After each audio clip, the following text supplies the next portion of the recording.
지난주에 이어서 이 땅에 완전한 교회가 지난주에는 완전한 교회가 없다라고 물음표를 던지는 것으로 어차피 이 땅에는 완전한 교회가 없다라는 자조를 우리가 가지고 있을 때가 많습니다. 왜냐하면 실제적으로 우리가 교회에서 경험하는 것들을 보면 아이고 교회가 완전치 않지, 사람이 죄인이 모인 곳인데 완전할 리가 없지, 어차피 교회는 그런 곳이야, 누가 하나님 보고 다니지 사람 보고 다니나, 그리고 교회가 불완전하더라도 하나님 보고 다니지 교회에 이런 불완전한 모습 보고 다니나, 어차피 하나님 보고 예수님 보고 구원받으러 다니는 거지, 이제 이렇게 생각하는 경우가 실제적으로 많습니다. 여러분, 만약에 그렇다면 지난주에도 그런 말씀을 드렸는데요, 어차피 사람이 죽는 건데 뭐 하면 우리는 살려고 안 하는 것입니까? 어차피 죽는 거니까요. 어차피 다 병들고 아픈 건데 뭐 그러면 병들고 아프면은 몸을 치료받지 않고 내버려 둡니까? 우리는 그렇지 않는다라는 거죠. 어차피 죽는 삶이지만 우리는 잘 살려고 합니다.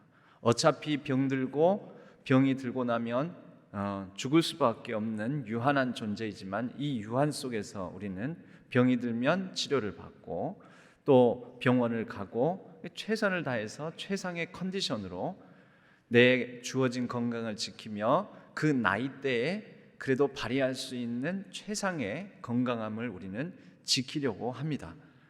어차피 교회는 완전하지 않다, 우리는 이것을 실제적으로 사실적으로 느끼고 받아들이지만 어차피라는 말에 우리의 어떤 마음을 다 내려놓고 포기하고 살아가는 것이 아니라, 그럼에도 불구하고 완전한 교회는 없을지 모르지만 우리는 완전한 교회를 위하여 완전한 교회를 추구하면서 살아가는 것입니다. 분명히 하나님께서 이 땅에 세우시고자 하는 교회는 하나님의 뜻에 합당한 완전한 교회가 되어가기를 원하시는 완전하신 하나님의 완전하신 뜻이 있기에 우리는 부족하고 연약하여 그에 이르지 못할지 모르지만 그래도 그 완전함을 위하여 완전함을 추구하면서 살아가는 것입니다. 오늘은 지난 시간에 이어서 이 교회, 이 땅에는 완전한 교회는 없습니다. 사실은 그렇습니다. 그러나 우리는 완전한 교회는 이루어갈 수 있다라는 바람과 소망으로 그것을 추구하면서 살아야 하는 것이죠. 그래서 그러한 이 땅의 완전한 교회, 진정한 교회, 그런 교회의 모습들을 오늘 이어서 살펴보고자 합니다. 지난주 수요일에는 교회가 어떻게 탄생을 했는지에 대해서 아주 간략하게 요약을 해서 우리가 잠깐 말씀을 나눴습니다. 그래서 어디까지 왔냐면 최초의 교회인 예루살렘 교회 공동체가 형성이 됐고, 그런데 이 예루살렘 교회도 사실은 완전하지는 않았어요. 그 완전하지 않은 부분 중에 하나가 뭐였냐면 아무래도 유대인 중심적 사고, 유대 중심적인 교회였다라는 것이죠. 그래서 이방인에 대해서 다소간 좀 차별적인, 유대인들이 가진 그 사고를 그대로 가지고 오니까요. 여러분, 한국 교회는 외국 유럽 교회나 미국 교회와 문화가 또 다릅니다. 무엇 때문에 그럴까요? 한국적 사고, 한국 사회의 영향을 받기 때문에 그렇죠. 한국적 사고가, 한국인들에게 있는 한국적 사고의 가장 뿌리 깊은 게 무엇입니까? 아무래도 권위주의, 유교적 사고입니다. 유교적 권위주의적 사고. 그러니 한국 교회 안에는 당연히 유교적이며 굉장히 이 권위주의적 사고가 강합니다. 다른 외국 교회하고 다른 특징을 보이는 것이 한국 교회의 그런 유교적, 권위주의적, 상명하복적, 위아래를 엄격하게 따지는, 나이를 따지는 이런 문화, 이런 어떤 분위기가 한국 교회는 특징으로 가지고 있습니다. 이 우스갯소리로 이제 그런 얘기를 합니다. 한국 개신교회는 가장 큰 규모가 장로교입니다. 그 다음이 감리교, 그 다음에 침례교, 뭐 이렇게 갑니다. 그 사이에 오순절 교단이 있겠군요. 오순절 교단 어디냐면 순복음 교단. 이렇게 개신교회들이 있는데 원래 장로제는 장로교회만 있는 것입니다. 장로교는 장로교회만 있는 것인데 한국 교회는 장로교는 물론 장로교니까 장로교고요. 감리교도 장로교고 침례교도 장로교고 오순절 순복음 교단도 장로교다. 결국 한국에 있는 모든 개신교회는 다 장로교회다라는 말이 있습니다. 이 말을 이해하십니까? 원래는 침례교는 장로가 없어요. 장로를 두지 않아요. 침례교회에서는 가장 책임 있는 교회 안에서 가장 책임 있는 직분이 집사예요. 집사. 실제 성경에도 보면 예루살렘 교회에서 제일 먼저 세운 직분이 뭡니까? 집사예요. 7 집사를 세우잖아요. 그 중에 한 사람이 예루살렘 교회가 핍박을 당하면서 돌에 맞아 죽임을 당했던 순교자 무슨 집사요? 예, 그렇지요. 예, 스데반 집사. 그거 보세요. 그 7 집사를 통해서 뭘 하려고 했을까요? 원래 이 7 집사를 세운 이유가 무엇입니까?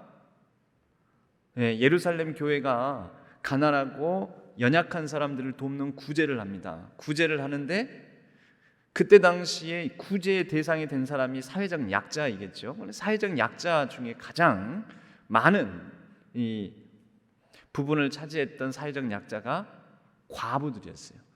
근데 그 과부에게 아이들까지 딸려 있으면 어떻게 될까요? 그때 당시에 여인들의 삶은 비참했습니다. 남편이 있어야 그나마 이 남편을 통해서 경제적 부양을 받고 경제권을 가질 수가 있었는데 남편이 없는 홀로 된 과부들은 경제력이 없는 거죠. 사회활동을 할 수가 없었어요. 여자들에게는 사회활동을 할 수 있는 권한이 없었으니까 사회활동을 못하면 돈을 못 벌죠. 돈을 못 벌면 먹고 살기가 힘들죠. 근데 거기에 아이까지 있다? 얼마나 힘들겠습니까? 경제적으로 비참한 경제적 약자일 수밖에 없었습니다. 사회적 경제적 약자인 이 과부들을 돕는 것을 예루살렘 교회 공동체는 예루살렘 교회 안에 유무상통 많이 가진 사람들이 내놓고 그런 사람 중에 하나가 바나바. 그런데 바나바를 따라서 바나바가 그렇게 전 재산을 교회에 공동체에 내놓는 걸 보고 나도 저렇게 해야 되겠다. 보니까 딱 사람들의 인정과 칭찬을 받는 것을 보니 나도 그렇게 해야 되겠다 하고 따라서 하려다가 다 내놓으려고 보니까 좀 아까운 생각이 들고 해가지고 결국 벌을 받은 사람이 있죠. 예, 성령을 속인 죄라고 해서 벌을 받은 이 초대교회 교회 때니까 이런 일이 있었던 것 같아요. 누구입니까? 아나니아와 삽비라. 예, 사도행전은 교회의 역사입니다. 교회가 세워져가고 교회 이런 형성되어가는 과정 속에서 우리에게 시사하는 부분들, 우리가 교회를 이뤄가면서 주의하고 조심해야 될 부분들, 이런 것들을 보여주는데요. 아나니아와 삽비라는 단순히 내놓아야 될, 사실은 누가 내놓으라고 하지도 않았어요. 누가 전 재산 팔아서 다 내놔라 그런 게 아니에요. 그때 예루살렘 교회 공동체는 헌금을 강요하지 않습니다. 많은 하나님의 은혜와 사랑에 감격하여 성령의 충만한 가운데 자신의 것을 손을 펴서 구제하고 내어놓고 서로 상통, 서로 그것을 통하여 쓰는 그런 떡을 떼는 공동체였는데 누가 강요하지도 않았는데 그렇게 했습니다. 뭘까요? 왜 그랬을까요? 아나니아와 삽비라에게는 사실은 명예욕이 있었던 것입니다. 네, 누구를 따라? 바나바라는 사람이 내놓고 사람들의 인정과 칭찬과 존경을 받는 것을 보고 그럼 나도 그냥 명예는 추구하는데 그런 인정과 칭찬은 받고는 싶은데 사람들의 존경은 받고 싶은데 막상 또 다 내놓으려니까 아깝고 단순히 물질에 대한 욕심을 내려놓지 못한 것이 아니라 그에게 마음 안에 있는 잘못된 명예 권력욕이 그로 하여금 이런 재앙을 만나게 된 것입니다. 오늘날에도 이것은 교회 안의 성도들에 대한 경고이기도 합니다. 예, 교회 안에 이러한 헛된 명예욕을 가져서는 안 된다라는 그런 금원으로서 이 이야기가, 이 말씀이 있다, 이렇게 볼 수도 있습니다.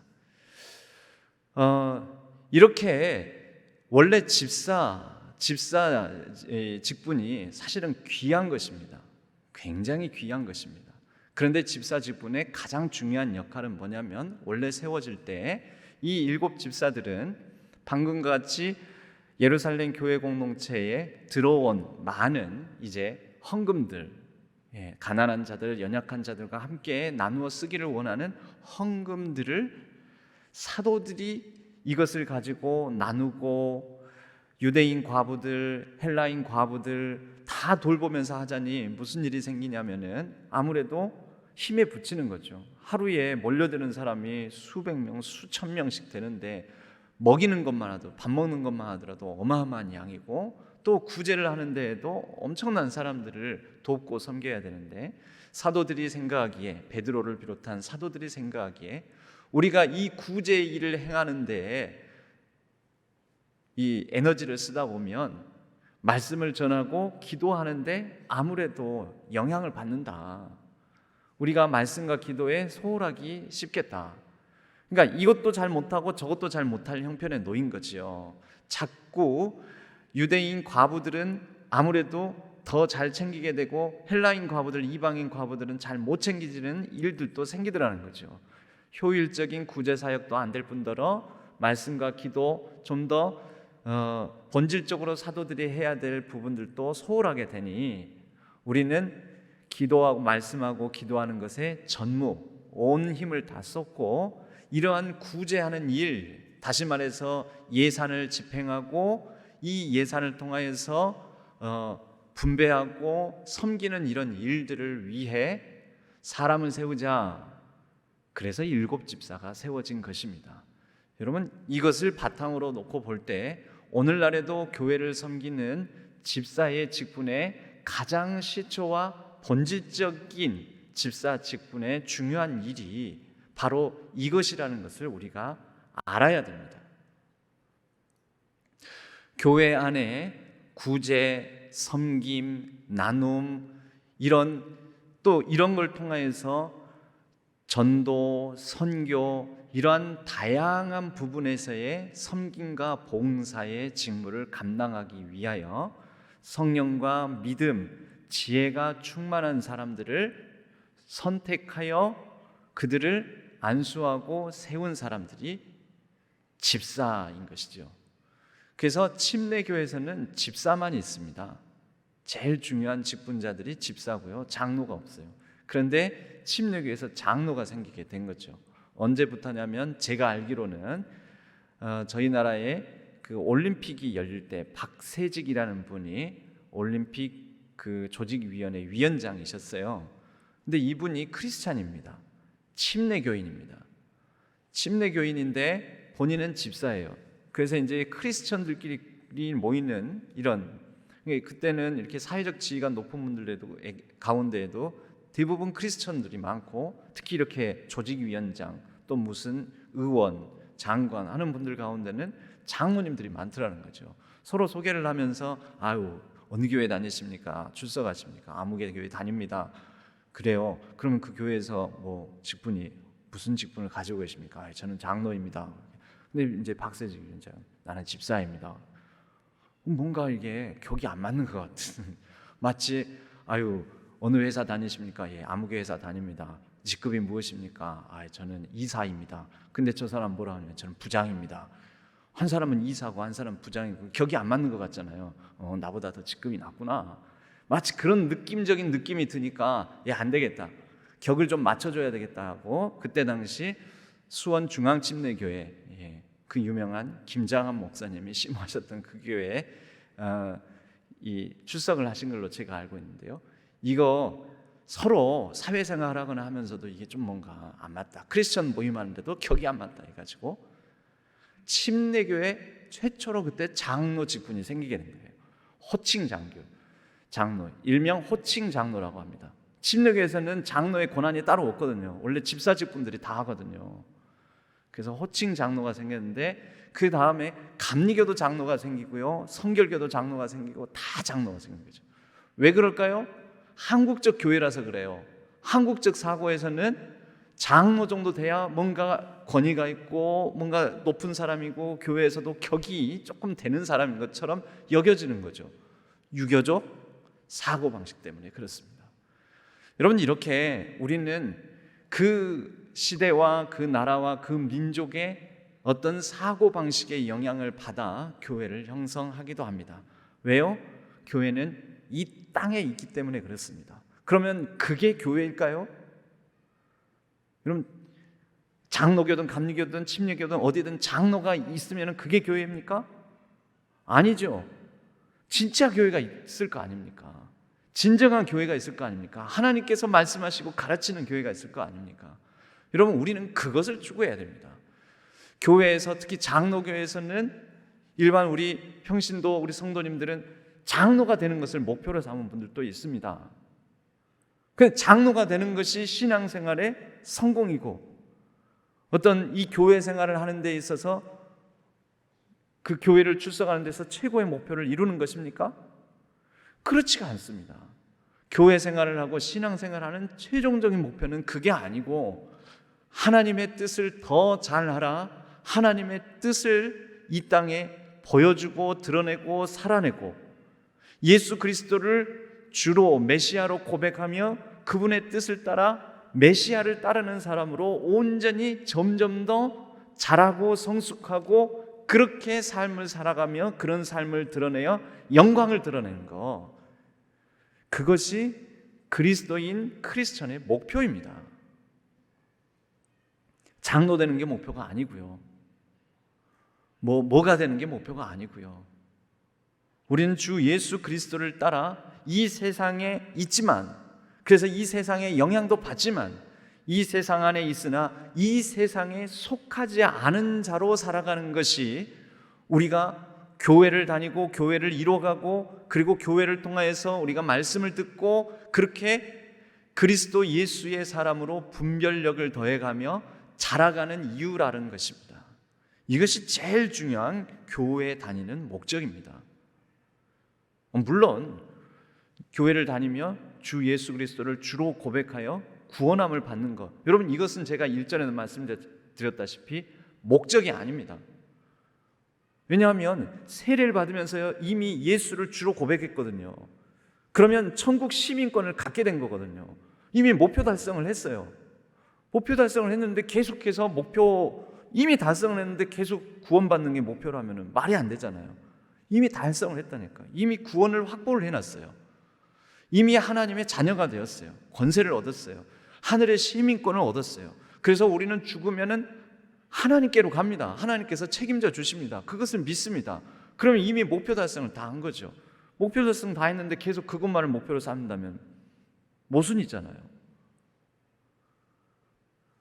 그러니까 목표 달성을 하는, 구원을 이미 받은 우리들은 이제 그 다음에 목표가 있을 텐데, 그 다음에 목표는 예수 그리스도를 더 잘 알아 예수 그리스도의 뜻을 분별하고 그분의 뜻을 따라 이 땅에서 그분이 가르쳐 주신 복음을 사는 것. 그분이 가르쳐 주신 복음은 뭐냐? 하나님 나라 복음입니다. 말씀 한 개만 찾겠습니다. 사도행전 28장 30절에서 31절, 띄우지 않습니다. 이건 찾아보십시오. 사도행전은 제일 마지막입니다.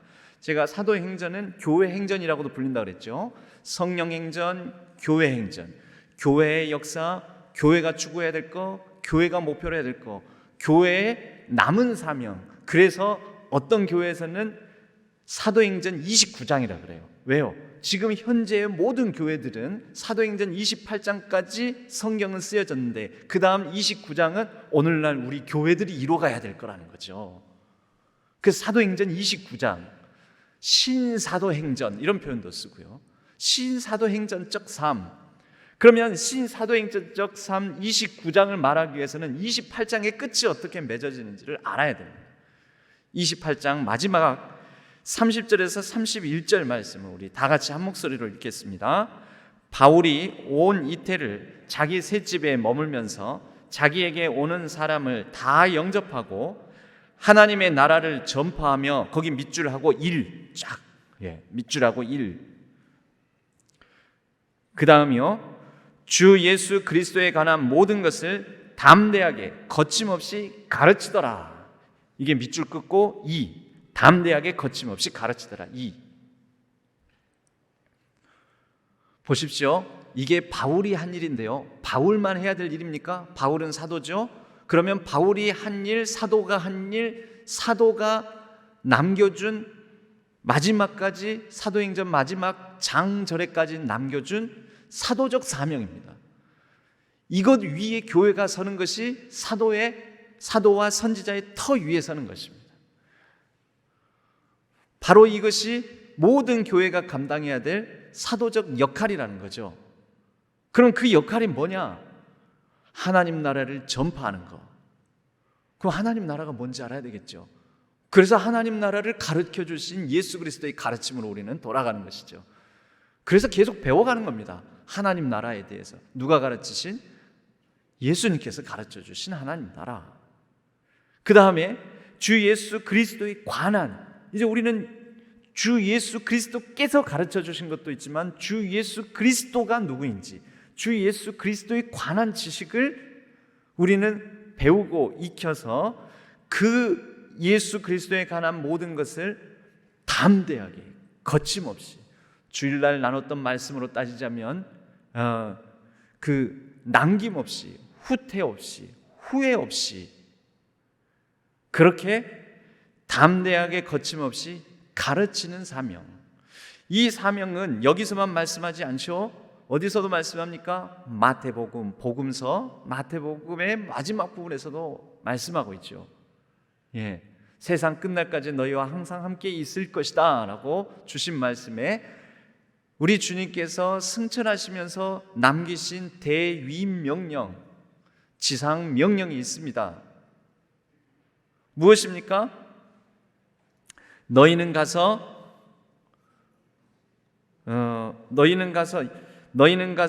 모든 민족을 제자로 삼아 아버지와 아들과 성령의 이름으로 세례를 베풀고 내가 너희에게 분부한 모든 것을 가르쳐.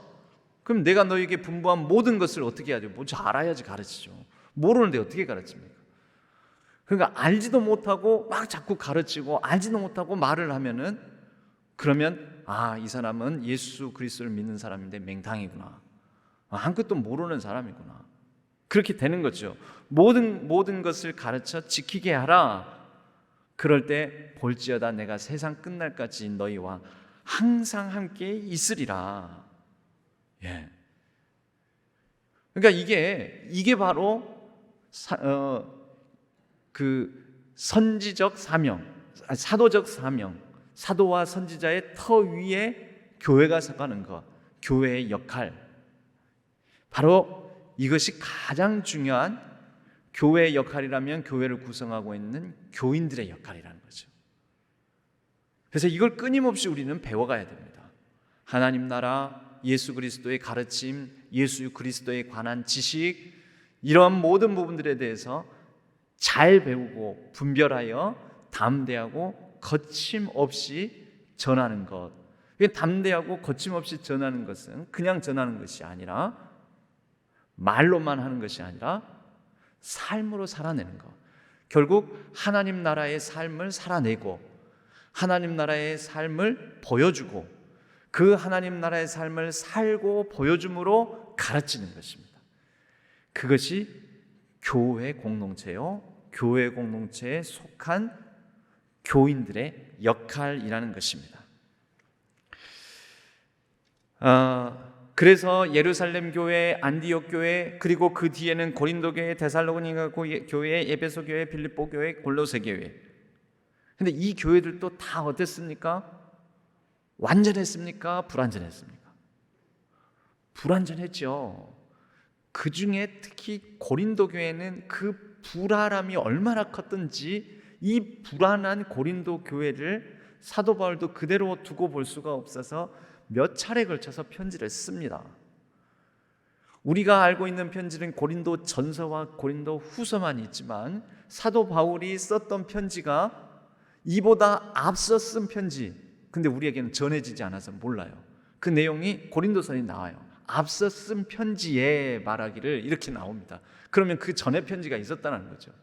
그리고 고린도 후서를 보면은 눈물로 쓴 편지라고 또 나와요. 근데 눈물로 쓴 편지의 내용이 안 나와요. 그건 뭐냐면 우리에게 지금 어디로 유실돼 가지고 우리에게 전해지지 않은 거죠. 그럼 눈물로 쓴 편지도 있다라는 거예요. 또 다른 편지, 또 이 표현이 나옵니다. 고린도 후서에. 그럼 뭡니까? 또 다른 편지가 있다라는 거예요. 최소한 4개의 편지를 썼어요. 고린도 교회에. 왜 이렇게 많이 썼을까요? 너무 사랑해서, 더 사랑해서 그럴 수도 있지만 문제가 많아서. 실제적으로 고린도전서와 후서에도 보면은 고린도 교회에 문제들이 많았어요. 예를 들어서 우상 숭배, 우상 제물 먹는 문제, 결혼 문제, 또 당파, 분쟁의 문제, 그리고 사도 바울을 사도로 인정하지 않는 사도권에 관한 논쟁, 사도권 문제, 여러 가지 문제들, 또 은사의 문제, 그 성령의 은사를 가지고 막 네 은사가 더 크다, 내 은사가 더 크다, 뭐가 더 세다, 뭐가 더 이러면서 막 싸우는 거죠. 완전해 보입니까? 불완전해 보입니까? 불완전하잖아요. 그러니까 이런 불완전한 모습들이 성경에 나와 있는 교회들에도 있어요. 완전하면 바울이 편지 쓸 필요가 없죠. 갈라디아 교회도 좀 문제가 있었습니다. 그러니까 갈라디아 교회에 우선 간추려서 우리의 복음의 내용, 교리의 내용을 간추려서 사도 바울이 서둘러서 쓴 거죠. 그럼 무슨 문제가 있었겠습니까? 거짓 선지자, 거짓 교사, 다른 복음의 문제가 있었던 것입니다. 그들이 믿기는 믿는데 우리는 복음을 믿고 있다, 복음을 받아들였다 하는데 그 복음의 내용이 예수님께서 가르쳐 주신 하나님 나라 복음이 아닌 다른 복음의 내용을 얘기를 하더라는 거죠. 이 문제가 있으니까 사도 바울이 그 다른 복음을 깨트리고 깨우치기 위해서 쓴 것입니다. 이렇게 교회들은 우리 신약 성서에 나온 교회들만 하더라도 완전하지 않은 모습들을 가지고 있습니다. 우리는 이것을 보고 신약 성경에 나온 여러 서신서들을 통해 교회의 모습을 또 보고 배우면서, 여기서 배운다는 그렇게 해야 되겠다가 아니라 이러한 완전하지 못한 모습이 있었구나라는 것을 보면서 그 가운데서 깨우치면서 오늘날 우리에게도 고린도 교회의 부분, 갈라디아 교회의 어떤 모습들, 또 골로새 교회, 골로새에는 그때 당시에 이방 문화와 허탄한 신화, 영지주의라는 그런 헬라 철학의 영향을 받은 사조들이 들어와 가지고 교회를 또 잘못된 가르침으로 어지럽히게 됩니다. 이런 부분들의 문제들, 오늘날 현대 교회도 다 그러는 거죠. 이름은 조금씩 다르고 조금씩 형태는 다를지 모르지만 거의 비슷한 문제들이 다 일어납니다. 교회 안에서도 여러분 사도권의 문제, 여러분 사도권의 문제가 고린도 교회에 있었는데 그런 문제들이 우리 교회, 이 신앙교회에서는 어떤 형태로 나타나겠습니까? 참 제가 말하기는 좀 창피하기도 하지만 담임 목사 논쟁이 바로 그런 것입니다. 위임 목사 논쟁, 3년짜리로 온 사람인데 이제 이런 논쟁, 이게 다 그러니까 3년 동안 그 지켜보고 해야 되고 말고 이런 논쟁들이 다 그런 거에 해당되는 거죠. 그러니까 형태와 모습은 달라질지 모르지만 그 고린도 교회의 모습들이 그대로 나타나는 것이죠. 또 뭐가 있을까요? 교회 안에서도 사실은 우리가 다 성경을 읽는 것 같지만 서로 다른 복음에 대한 이해가 서로 다릅니다. 그런 이해들이 그런 다른 복음의 문제, 심지어 신천지 교인들이 가깝잖아요. 또 호시탐탐 들어와가지고 딴 얘기를 막 한다는 거죠. 다른 얘기를, 구원파, 신천지 이런 사람들이 와가지고 다른 얘기를 막 해요. 솔깃하기도 합니다. 또 우리 신앙교회 안에도 뭐가 있습니까? 은사에 대한 부분들이에요. 그게 다 있는 문제들이에요. 이게 이런 문제들을 다 안고 살아가는 게 교회인데, 이런 문제들이 있는 게 당연하다라는 것이 아니라 문제가 있을 수는 있다. 그러나 우리는 성경을 더 알아가고 배워가고 깨달아가면서 이런 문제들을 극복하고 해결해 나가고 더 우리의 수준을 높여 나가면서 성숙하게 성장해 가는 것입니다. 자, 이런 성장의 과정에는 반드시 교회는 진동이 있습니다. 자, 그러면 우리가 진정한 교회를 위해서 몇 가지를 살펴보면요, 오늘 우리가 읽은 이제 마태복음 이 말씀을 그대로 풀겠습니다. 예수님께서 베드로 먼저는 제자들에게 이 질문들을 묻게 되는 거죠. 사람들이 나를 누구라 하더냐? 더러는 세례 요한, 더러는 엘리야, 더러는 어떤 이는 예레미야라, 또는 선지자 중에 하나이다라고 말하더이다. 사실 이 선지자라 하는 것은 예수님에 대해서 평가가 조금 더 후해진 것입니다. 그 전에는 뭐였을까요? 선지자 이전에는 예수님의 호칭이 랍비였지 않습니까? 뭔가 권위 있는 가르침을 한다 해서 선생. 유대 사회에서 선생은 꽤 그래도 지체가 있는 사람이거든요. 권위를, 가르침에 능력이 있으면 선생이라고 했습니다. 그러니까 그 전에는 선생이었다가 이제는 선지자라고 하는데, 예수님께서 물으시는 거죠. 그러면 너희는 나를 누구라고 하느냐? 너희는 나를 누구라고 하느냐? 그랬더니 베드로가 주는 그리스도시요 살아계신 하나님의 아들이십니다 라고, 이걸 다 알고 그랬는지 아니면 칭찬받으려고 그랬는지 아무튼 간에 뒷걸음질 치다가 쥐를 밟은 건지 모르겠지만 베드로가 너무 정확한 얘기를 하게 된 거죠. 그러니까 예수님께서도 따지고 오면 이렇게 말씀하시죠. 바요나 시모나, 바요나. 여러분, 이게 우리 신대원 입시에서도 실제 기출문제로 출제된 적이 있습니다. 베드로의 아버지의 이름이 누구일까요? 이런 거 나온 거 있어요. 베드로 아버지. 베드로 아버지 이름 아십니까 혹시? 아시는 분? 모르시는 분? 여러분, 베드로 아버지는 사실은 여기 말고도 저기 요한복음에 나옵니다. 요한의 아들 시모나. 그런 것 같죠? 그러니까 요한의 아들 시모나, 시몬이 누구냐면 베드로잖아요. 그러니까 베드로의 아버지가 누구예요? 요한. 그거 봐요. 우리 다 알고 있는데도 이렇게 몰라요. 그런데 그 요한이라는 이름이 요나라고 불리기도 해요 또. 그런데 오늘 바요나 시모나, 근데 바가 아들이란 뜻이거든요. 아들, 요나의 아들 시모나, 이 말이에요. 17절, 바요나 시모나, 요나의 아들 시모나, 네가 복이 있도다. 이를 네게 알게 한 것은 혈육이 아니요 하늘에 계신 내 아버지시다. 그러니까 너가 어떻게 그렇게 정답을 말했는지는 모르겠지만 이거는 네 정신으로 한 얘기가 아닌 것 같다.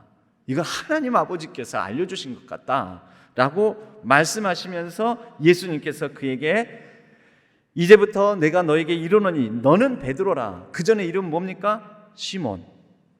그 전에 이름은 시몬이에요. 그런데 이 시몬이라는 이름을 이제 아버지가 지어준 이름, 요한이라는 아버지가 지어준 이름인 시몬의 이름을 예수님께서 이제는 베드로라 라고 고쳐주시면서, 근데 베드로란 이름은 헬라어 페트로, 이 반석, 단단한 바위, 여기에서 나온 말이거든요. 그러니까 이 단단한 반석이라고 베드로의 이름을 고쳐 불러주시면서 이 반석 위에 내가 내 교회를 세우리니. 우선 여기서 하나 알 수 있는 것은 무엇입니까? 교회를 누가 세우십니까? 내 교회를 예수님께서 세우신다는 거죠. 중요한 게 이것입니다. 예수님께서 세우신다. 그런데 목사님, 여기 신앙교회도 세워나가면서 예수님이 뿅 하고 짠 하고 세우신 게 아니라 우리들이 같이 세워나가는데요. 자, 여기서 중요한 거예요. 우리들이 누구입니까? 베드로의 고백과 같은 고백을 가진 사람들이에요. 주는 그리스도시요 살아계신 하나님의 아들이십니다.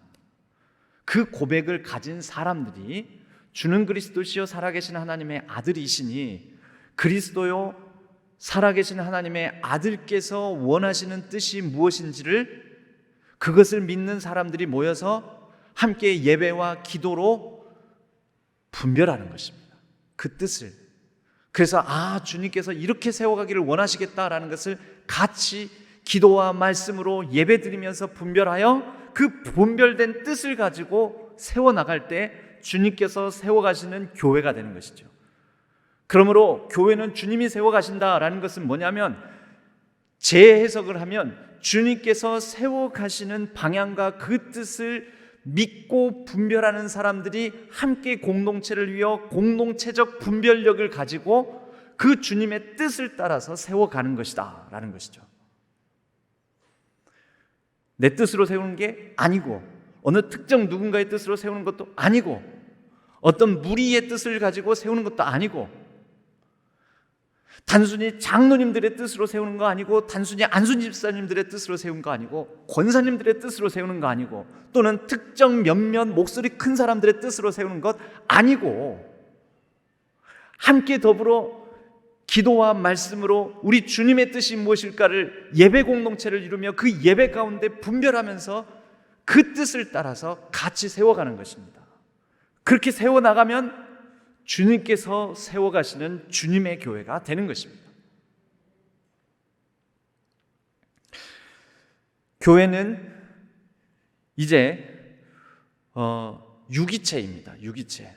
그러므로 여러분, 우리 몸 안에 있는, 제 몸 안에 있는 세포들은요, 저라는 한 사람을 이룰 때 이 유기체라고, 교회도 유기체라고 하거든요. 그런데 유기체의 대표적인 게 나라는 한 사람이에요. 살아있는 나 한 사람, 이 몸이에요. 우리의 몸을 보십시오. 우리의 몸은 저 안에 있는, 제 안에 있는 세포, 혈관, 핏줄, 모든 뼈, 이런 것들이 다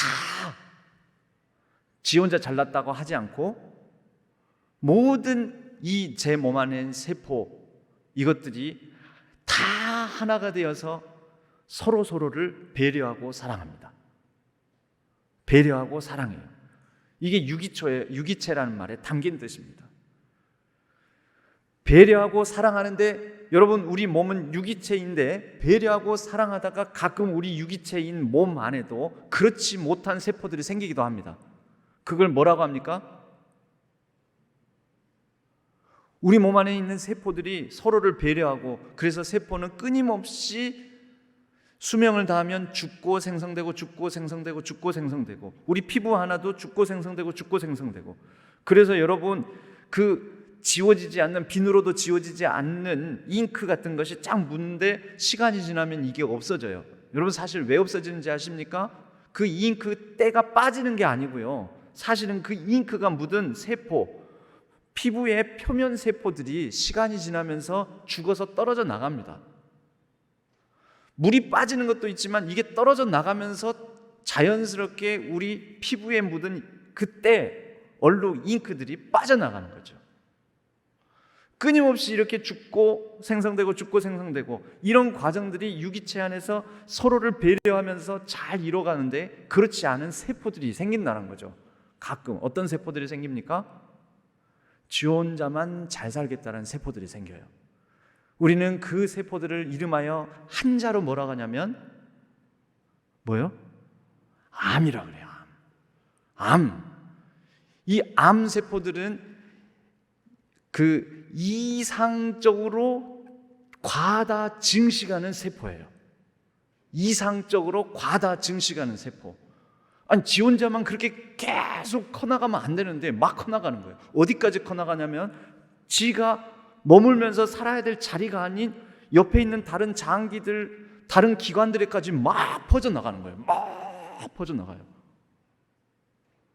그게 뭐라고 하냐면 암전이라고 합니다. 뭐 하자고 그러는 걸까요? 나 혼자서만 잘 살겠다고. 그러니까 이것을 내 뜻이라고 하는 거죠. 내 뜻만 계속 주장하는 거예요. 내 뜻을 계속 관철하려고. 어디까지? 옆에 다른 기관, 다른 세포들까지 쫙 퍼져나가면서 계속 내 뜻만, 내 생존만, 나만 잘 살면 된다, 이렇게 하면서 막 나가는 거죠. 우리 몸이 그것을 거뜬히 이겨내면 좋은데 거뜬히 이겨내지 못할 때가 많습니다. 그럼 우리는 어디를 갑니까? 병원 가요. 그래서 병원 가서 뭘 받죠? 수술을 받아요. 수술 받으면은 그 암이 있을 경우에 수술의 가장 기본은 뭡니까? 제거해야 하는 거예요. 여러분, 우리 몸이 유기체라는 것은 우리 몸이 사랑으로 서로 돕고 섬기고 그렇게 하나의 몸을 배려하고 이렇게 하면서 이루어간다는 뜻입니다. 근데 이 뜻 안에는 뭐가 들어있을까요? 이게 바로 두 번째예요. 예수님께서 세워가신다. 그럴 때 예수님께서 이 안에 유기체적인 것에 반할 때는 이에 대해서 예수님께서 메스를 드신다라는 것입니다. 이제 세 번째인데요, 그것은 아까도 말씀드렸지만 하나님 나라 복음을 전수하는 교회가 되는 것입니다. 하나님 나라 복음은 어떻게 전수되냐면요, 에베소서 4장 15절에 이 취지와 뜻이 잘 나타나 있는데요, 에베소서 4장은 교회에 관한 가르침이자 교회장이라는 별명이 붙어 있기도 합니다. 에베소서 4장 15절 제가 읽어보겠습니다. 오직 사랑 안에서 참된 것을 하여 범사에 그에게까지 자랄지라. 그에게까지라는 것은 우리의 몸이 자란다는 것이 아니라 우리의 인식이, 우리의 복음에 대한 안목이, 복음에 대한 수준이 예수 그리스도의 가르침에 합당한 대로 자라간다는 것입니다. 그런데 그 앞에 전제가 되는 오직 사랑 안에서 참된 것을 하여, 이것을 세번역 성경에 이렇게 나와 있습니다. 오직 사랑으로 진리를 말하라. 여러분, 성경에 항상 두 축이 나옵니다. 두 축이. 그게 뭐냐면 사랑과 은혜와 진리, 짝을 이루면서 이 중에 하나만 있어도 복음이 무너집니다. 사랑, 은혜와 진리, 그 다음에 인애와 공의, 또는 인자와 진리, 이렇게 말하기도 합니다. 공의는 정의하고 거의 같은 단어로 쓰기도 하고요. 그러니까 사랑으로 진리를 말하며 오직 사랑 안에서 참된 것을 하여, 같은 말이에요. 교회의 두 축도 그렇습니다. 복음의 두 축도 그렇습니다. 하나님의 특성, 하나님의 캐릭터의 품성의 두 축도 그렇습니다. 인자와 진리, 사랑과 정의, 인애와 공의, 은혜와 진리, 뭐 어떤 식으로 조금씩 말은 바뀔 수는 있어도 같은 의미입니다. 이 두 축을 가지고 예수 그리스도의 복음을, 하나님 나라에 대한 이해를 가지고 살아가는 거죠. 여러분, 제가 그 말씀을 드렸죠. 하나님 나라, 우리가 이제 이 땅에서 하나님 나라를 살다가 죽으면 완전하고 영원한 하나님 나라에 들어간다고요. 그 완전하고 영원한 하나님 나라, 그 나라 들어가면 우선 모두가 다 하나님 앞에서 서는 심판대에 선다고요. 그런데 이 심판대라는 것은 재판정이라는 뜻인데, 이 재판은, 하나님께서 이루시는 재판은 두 가지 재판이 있다고요. 하나가 뭡니까?